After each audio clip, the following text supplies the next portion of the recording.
Okay, just testing. I just wanted to see whether this worked. I probably shouldn't have these earphones on, but like it's the next best thing. I don't have a microphone yet, so I thought this is probably a good idea. Otherwise you have to listen to me very far away from the phone. So anyways, I thought this would be a great video for everyone to learn how to read and write a crochet pattern. So I'm going to teach you as much as I can in this video, and hopefully you enjoy it. And yeah, we'll get straight into it.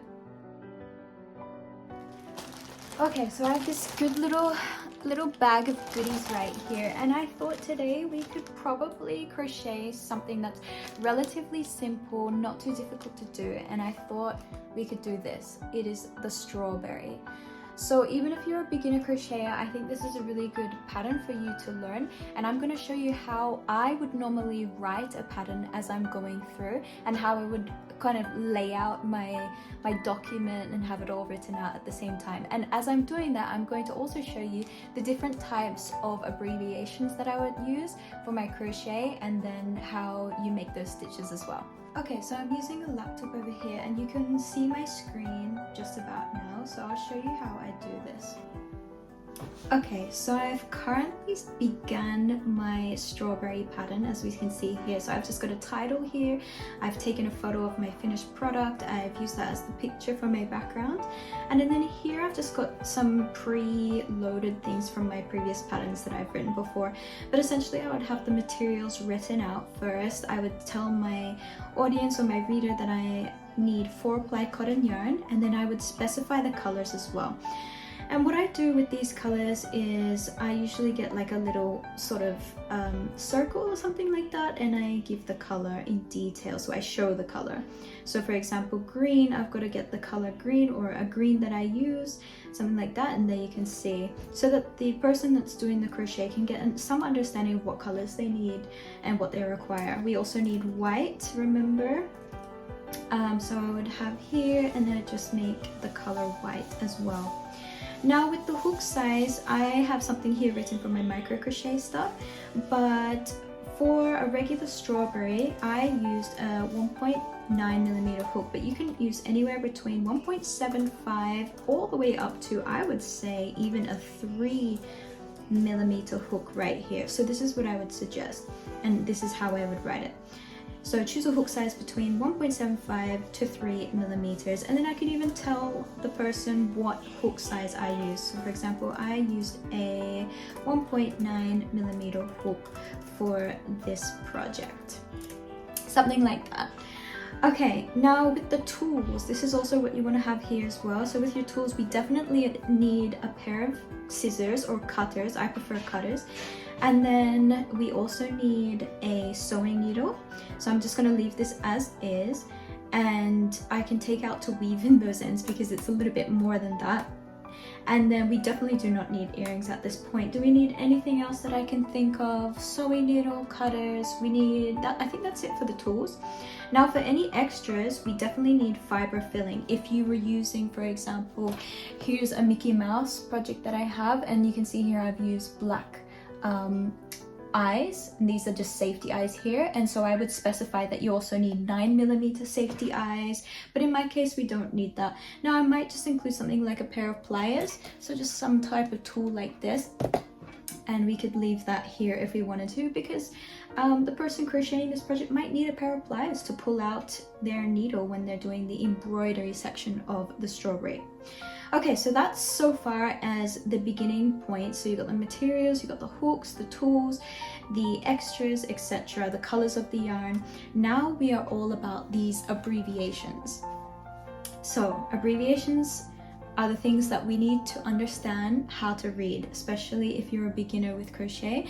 And also this is how you would write it as well. So with my abbreviations, you can see here on the screen that for the strawberry pattern, we're using basic types of stitches, and for basic types of stitches, the the real basic one is the single crochet stitch. So I've written here single crochet, and it's abbreviated as SC, as you can see right here. So SC for single crochet. Now we actually also use a half double crochet, so I'm going to leave this in. So HDC is for half double crochet, CH is for chain, and we do chain in this pattern, so I will also leave this in. We also have a slip stitch, SLST, slip stitch. We don't have a puff stitch, so I can take this out. But for certain types of stitches in your projects, for example, a granny square or a blanket or something like that, you might have a puff stitch, you might have a picot stitch or things like that. And usually what I do, when the stitch is not very easy to understand, I will write a definition on my abbreviation section for what it is, so that the reader can go back, refer back to that point, and then see what type of stitch it is and how they make that stitch.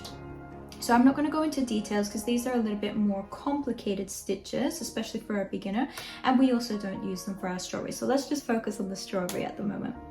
Now, one thing that I really like to include is this this asterisk, and I use that for my times.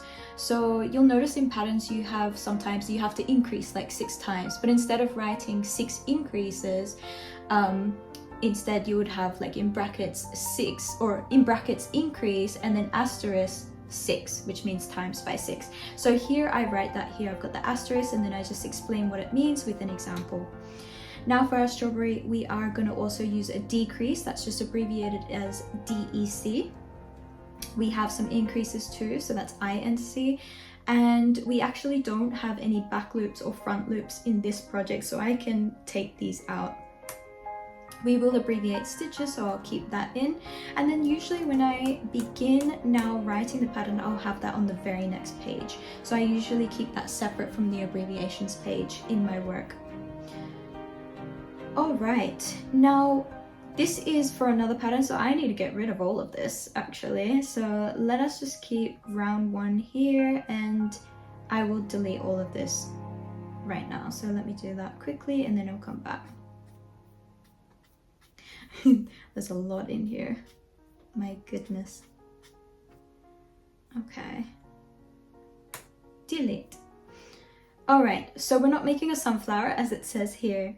So instead we're going to make our strawberry. So let us write strawberry, right? That's how we make it. So this is the strawberry bottom portion, and I just use an interesting font. I just use MV Bowley, but you can choose whatever font type that you want when you're writing out your patterns. I'll usually include any notes that I have at the very beginning. So for example, if I want to tell my crocheters that they should finish each round with a slip stitch and chain 1, then that's what I'll let them know what to do. And here's the example here, it says slip stitch and chain 1. And here's the example here, it says slip stitch and chain 1 anyway. But if I wanted my crocheters not to do the slip stitch and chain 1, so for example with their crocheting, they'll crochet in a round and in a spiral, then I would say crochet in a spiral, essentially just that. I'll also tell my crocheters what color that they need to use at the very beginning. So I would say use red colored yarn. If they were only starting with that color, then I would say start with red colored yarn. So that's just the way that I do it for myself anyway. I'll change the color so you can see the color there. And that's what I have. Okay, so basically everything that I do, I write it down. So for example, number 1. And when I say number 1, I mean row 1. No, I mean round 1. We're doing a strawberry, we work in a round. So what I would write here is work 6 single crochet. Remember, SC means single crochet. You got to use those abbreviations where necessary. So work 6 single crochet in a magic ring. You can say stitches if you want, you can have STS, but it's the same thing. Like, it's pretty self-explanatory here, and I like to keep my stuff consistent, so I never usually use that stitches abbreviation in this section, so I just leave that out. Make sure everything that you do is the same throughout. So for example, if I add a full stop here, then I need to do that in every single round that I write. Now I've got this in bold, I've got this in bold, so I also need to keep that consistent throughout my pattern writing here. In the bracket section, this is where you tell the crocheter how many stitches you want in the round or in the row at the end. So for example, if I'm working 6 single crochet stitches in a magic ring, that means I should have 6 single crochet stitches. And as you can see, that's what we have written here in the brackets in bold. So that's that. So, all right, so let us work now onto round 2. What do we do in round 2 of our beautiful strawberry, as you can see here? What do we do in round 2? So let's do this together. What I would do and how I would record this is I would have my document open, and I don't usually do this side by side. Usually I'll write some notes and I'll just tell myself how many stitches I've got. I might write it down on a piece of paper, something like this, as you can see here. And then when I go to actually writing the pattern, this is what I do. But as I'm crocheting, this is just too much work to have, you know, your professional document or whatnot writing at the same time as trying to work out and design your crochet product. So when you're designing, just get a scrap piece of paper, just use your phone, write down in the most easiest terms what you do as you go along. And then when it comes to actually writing down the pattern, that's when you need to make it a bit more professional, and you use your notes to make it professional. Keep the consistency throughout. Okay, so in round 2, all I've done is just a copy and paste here. Do you remember these, I was talking about these square brackets that I have, and between these square brackets we'll have an asterisk to tell us to multiply what it is ever in those brackets by the number that it's multiplied by. So for example, the next thing that I'm going to be doing is a single crochet stitch, comma, increase, and I'm going to repeat what is ever in those brackets by the number I specify. So in this case, I am multiplying it by 3. So I'll do a single crochet stitch, then an increase, and an increase just means 2 single crochet stitches in the one stitch. And then I repeat that again 3 times. And so my end number will be 9, because if you think about it, single crochet stitch is 1, increase is 2. You repeat that 3 times, 3 times 3 is 9.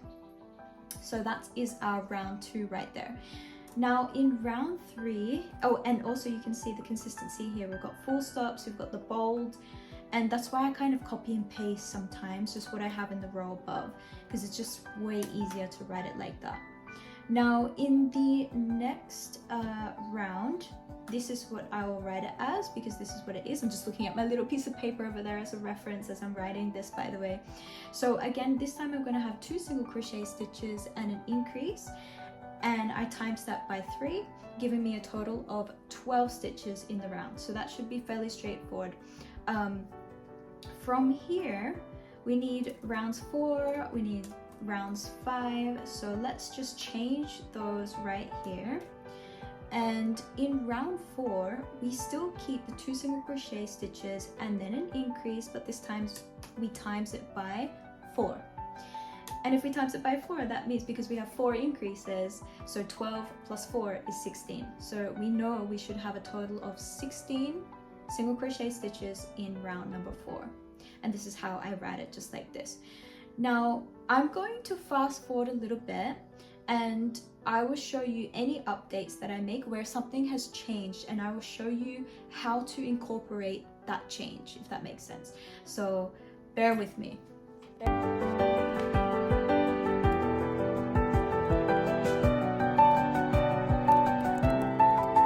Something that you might see here on the computer is that, whoopsie daisies, is that here for rounds 8 and 9, because it's the same thing that we're doing, we're repeating it essentially. We haven't changed anything for both of those rounds. So because of that, I can say rounds 8-9. And just to help my readers understand how many rounds that is, just in case they missed it, let's say they thought it was just 1 round, right? I actually add this extra thing here that tells them how many rounds they need to make of those 24 single crochet stitches in the round. And remember as well, up here in the notes, it tells them how to finish each round. And actually we need to change this. So I should say crochet in a spiral, like that. So every round they know they just continuously move on. They don't make a slip stitch and a chain one, and that's how I write it there. Okay, so I just thought I'd bring you here, and I've just written the rest of this pattern for the strawberry body. And as you can see here, we've got some decreases. And by the way, here's on the screen, this is how you perform this type of decrease. When you have just DEC, it usually implies an invisible decrease. So this is what it looks like.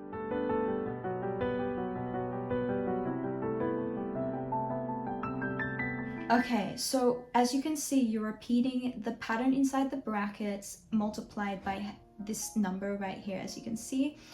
And in certain spots where I would think that the viewer would be unsure, so for example, let's say round 12, you've got a total of 12 stitches in the round, and you've only got one more round after that. So you would think that if you're only making decreases, you'd have 6 decreases, right? Because 12 divided by 2 is 6.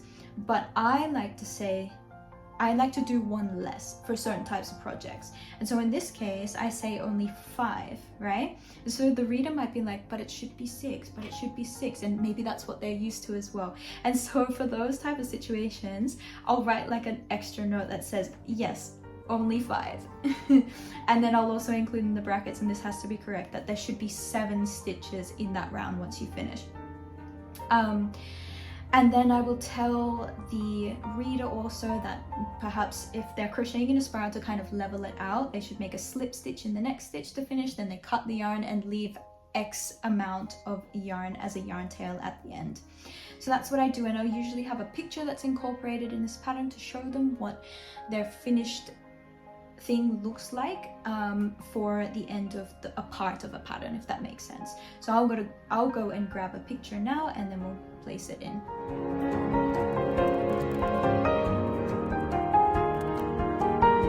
So as you can see, I've got a picture right here, and now I'm up to the stem and leaf section. So I've got a new title. So when I start a different part, so for example, if you have an amigurumi doll and you've got the head and the arms and the legs or whatever it may be, I usually write them as separately. So I'll start off with the head, and then I might have a separate section for the arms and the legs and things like that. So for each part, I'll have a separate section for.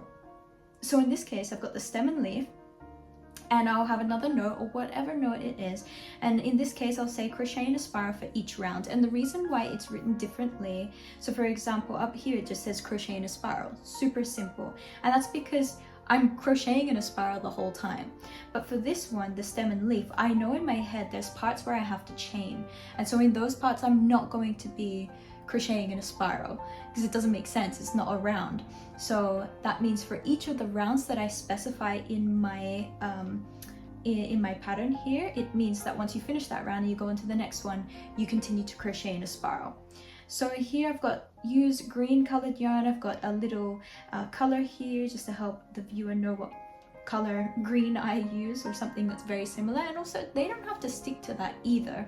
They can change the color if they want a different color, but at least they have a reference point for what I did from my pattern.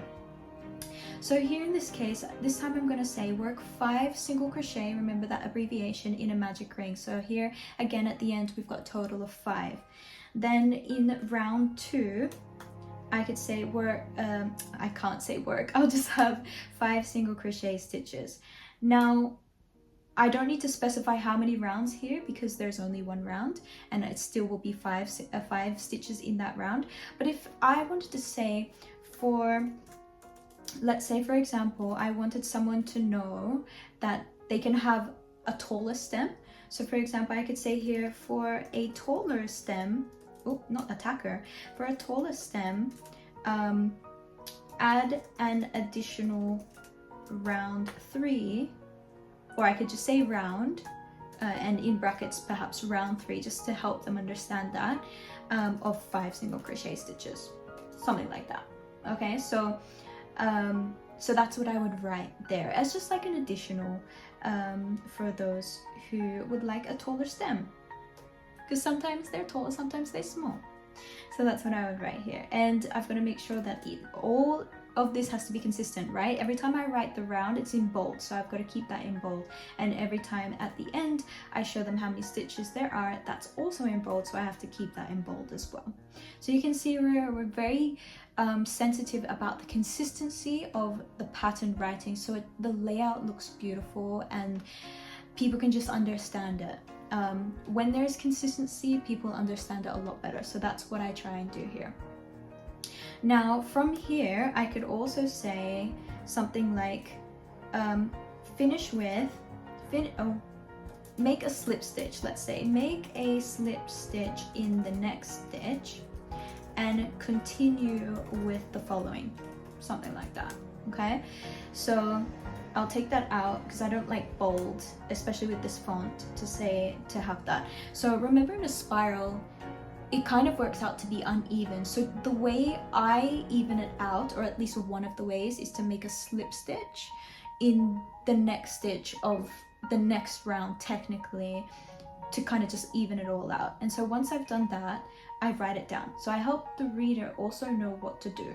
So make a slip stitch in the next stitch and continue with the following. So this is what we do.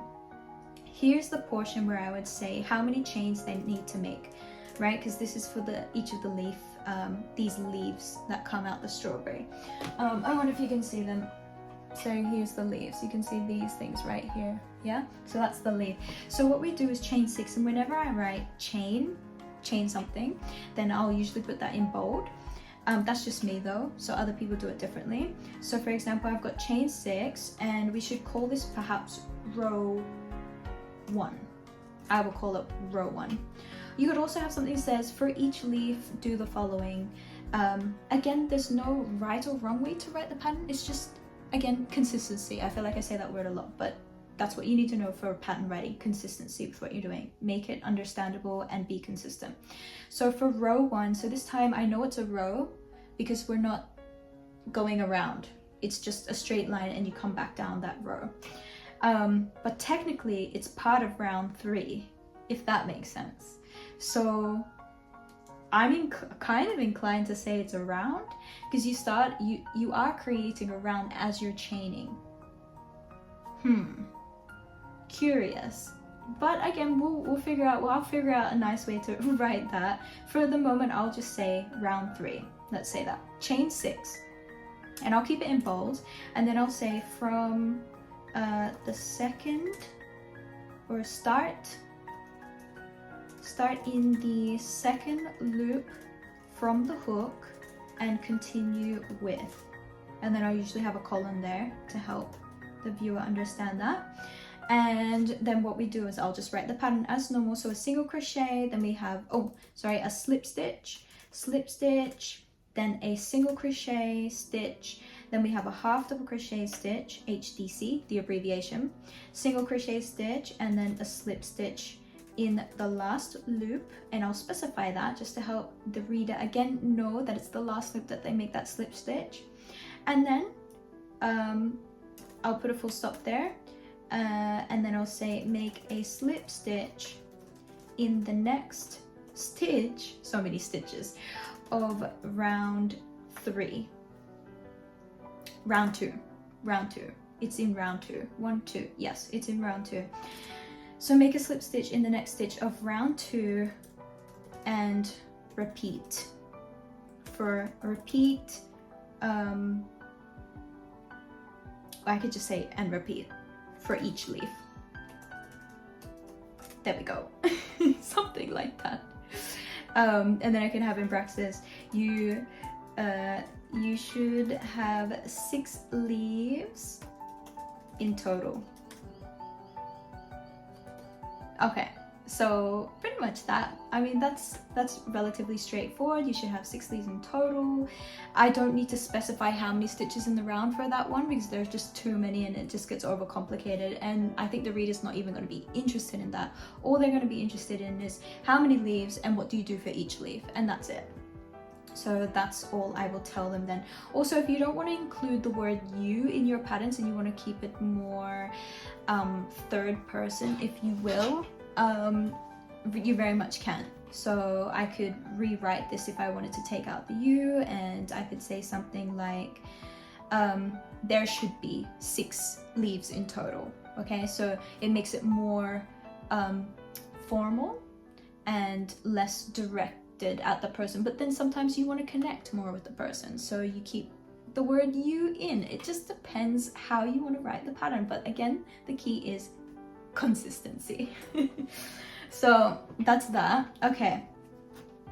Next, again, I'll have another picture of this and I will show the leaves, as you can see right here. Give me a second and I'll show you. Okay, so we've just finished that. I finished writing it. I've got the picture here. Now in the very next section, I have a section that just says sewing and embroidery. I've also got to make sure that each of these titles are the same font size. So you can see we've really got to make it so it was 14 and 16 at some points. This one can be 20, so we just got to remember that as well. But here now we've made this 16 font, and I'm going to make this such that it goes in the middle of my screen here, and then I usually write it out in points. So I have like step 1 or number 1 or something like that, which would just make it easier for someone to follow. And that's what we want. We want to make it very easy for someone to follow, right?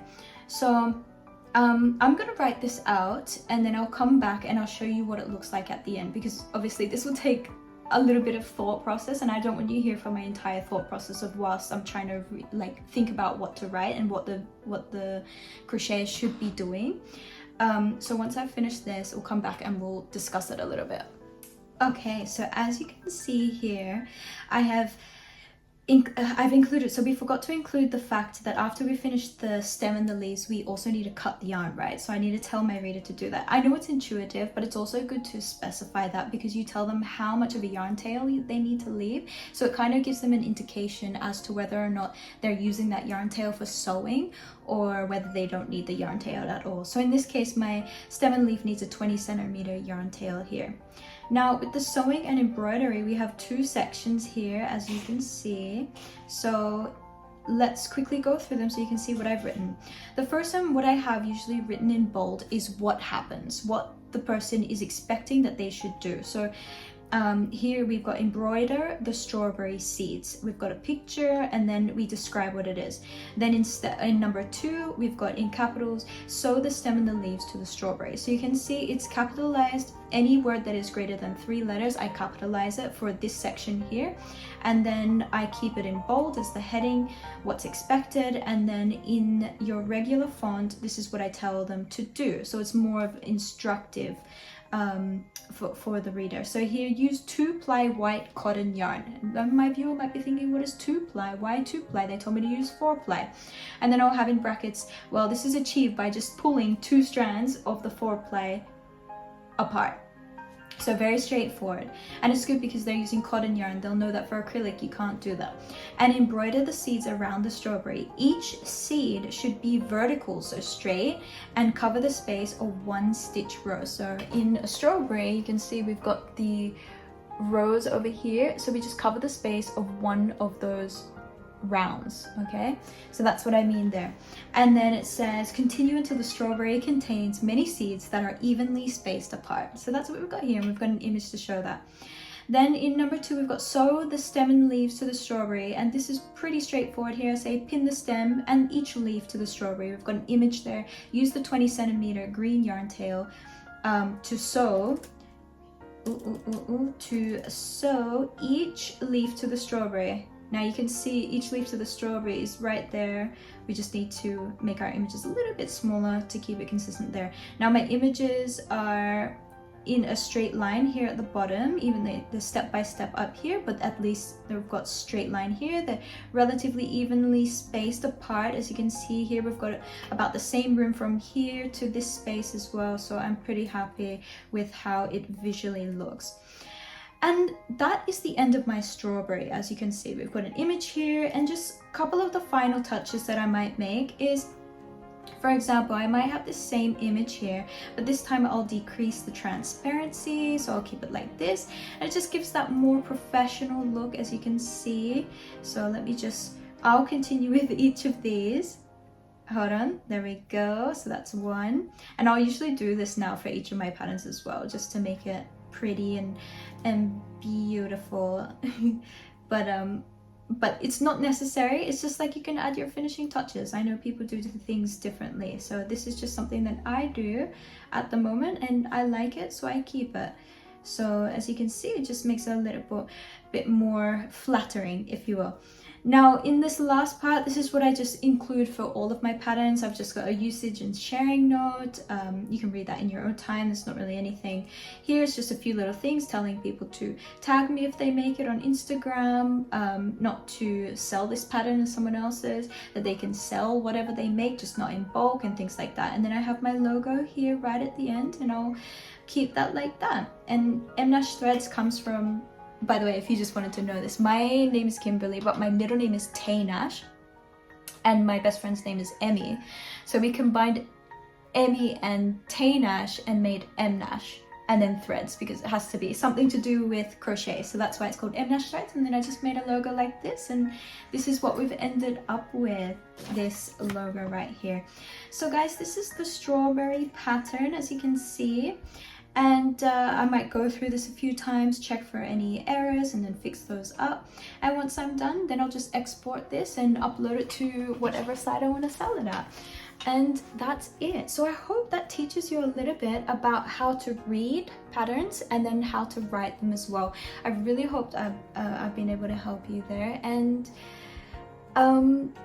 please subscribe, please like this video, and I'll continue to make more. Ask me things that you know you don't understand or you'd like to know, and I'm happy to make a video all about that. Thank you so much for watching, and I guess I'll see you in the next one.